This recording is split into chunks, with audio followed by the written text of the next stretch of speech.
Today, I'd like to share with you my story, why I became a vegan. Be sure to stick around to the end of this video to learn how it changed my life and how it can change yours too. Okay, so let's get into it.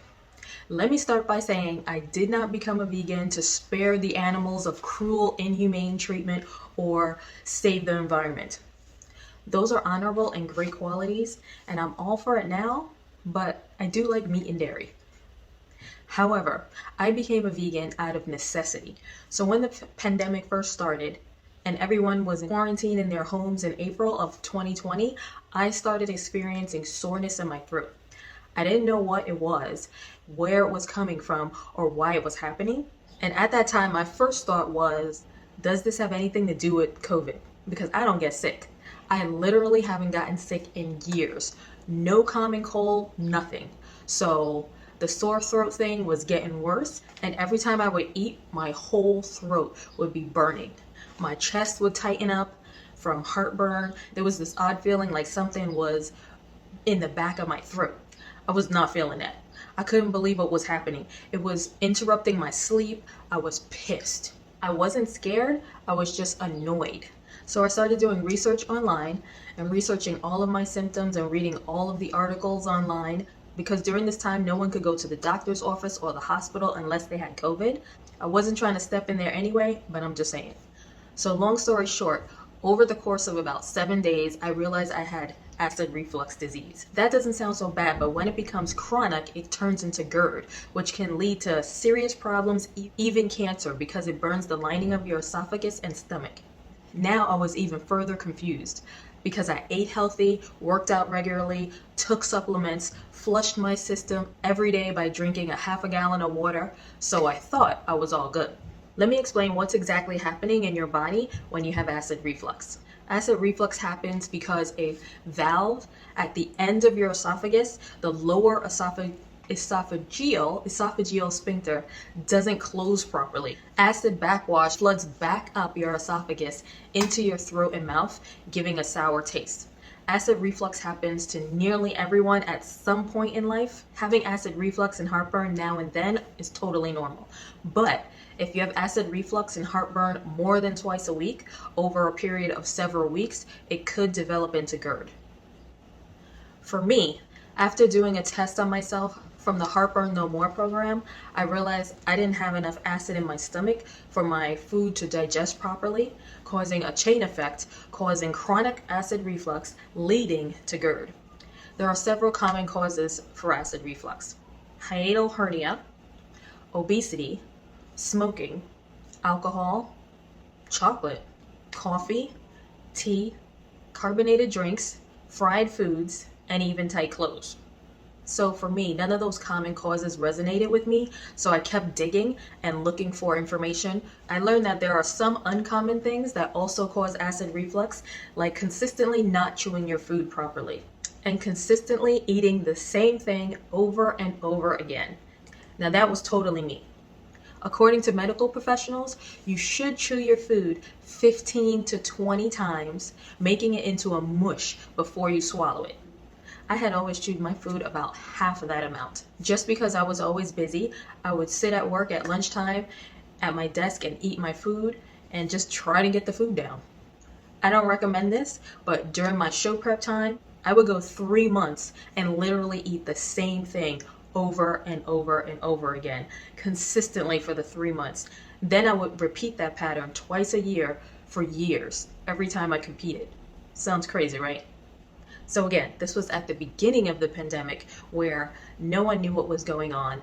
It was craziness happening. People had crazy thoughts. Everyone was trying to store and buy everything. No one wanted to go outside, and people were not trying to come to your house and take care of you. So all I was thinking was, I cannot get sick. I cannot be here by myself trying to get sick. From what I had learned, the only cure for acid reflux was a vegan lifestyle. Now for me, you don't have to tell me twice.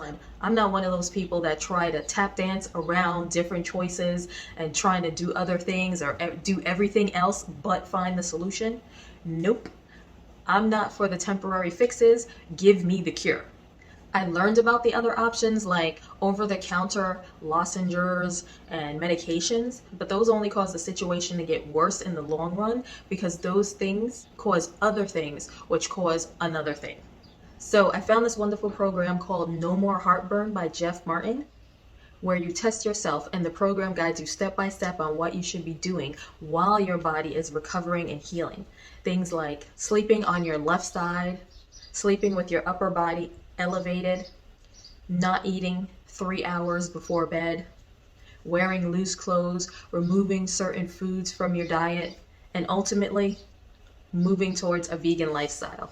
And the wonderful thing about the program is you have direct communication with Jeff via email, and he usually gets back to you within 24 hours. So you can ask all the questions you need. So I was on board with the cure until I found out the limitations on my food choices. I was not a happy camper, but only for about 36 hours. I literally emailed Jeff and I went off. I was like, you're trying to tell me all I can eat is some greens and these exotic vegetables that I've never even heard of? Where am I supposed to get these things in the middle of a pandemic? How am I gonna maintain my weight? Where am I gonna get my protein from? How am I not gonna die of boredom from eating the same things, fruits and veggies all the time? Y'all, it was bad. I vented on this man and I had to send an apology email because it was a little much. I must have had like pandemic brain or something. I was just slightly panicking. So yeah, I had to pull myself together and find some peace and remember who I was and know that everything was going to work out for me and redirect my energy and just thank God for meditation. Then the next day, I was on a quest because like I told you, I'm all about the cure. So I started ordering recipe books, following vegan YouTubers, downloading vegan apps, and ordering vegan products like arrowroot, nutritional yeast, and almond flour. It was rough in the beginning, but like most things are, you just have to get over the learning curve. At that point, I had never eaten eggplant, squash, cauliflower, tofu, and so much more. But today, my taste buds have changed and I'm eating all of that and so much more. Within 2 to 3 weeks of becoming a vegan, my acid reflux was totally gone and I was cured. No more symptoms. So let me share with you a few of the benefits of becoming a vegan. It's environmentally friendly.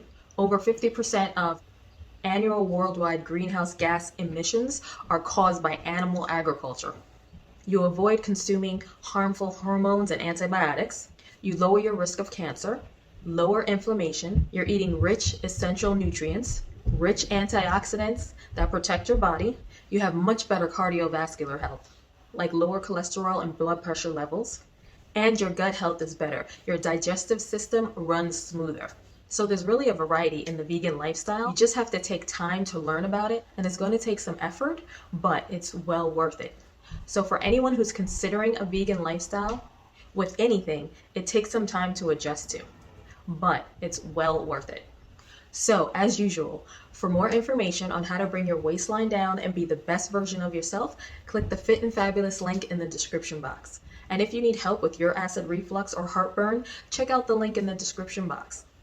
If you've liked this video, please give it a thumbs up and hit the bell icon for weekly content. Drop me a comment below and let me know if you're a vegetarian or a vegan, or if you're considering becoming one.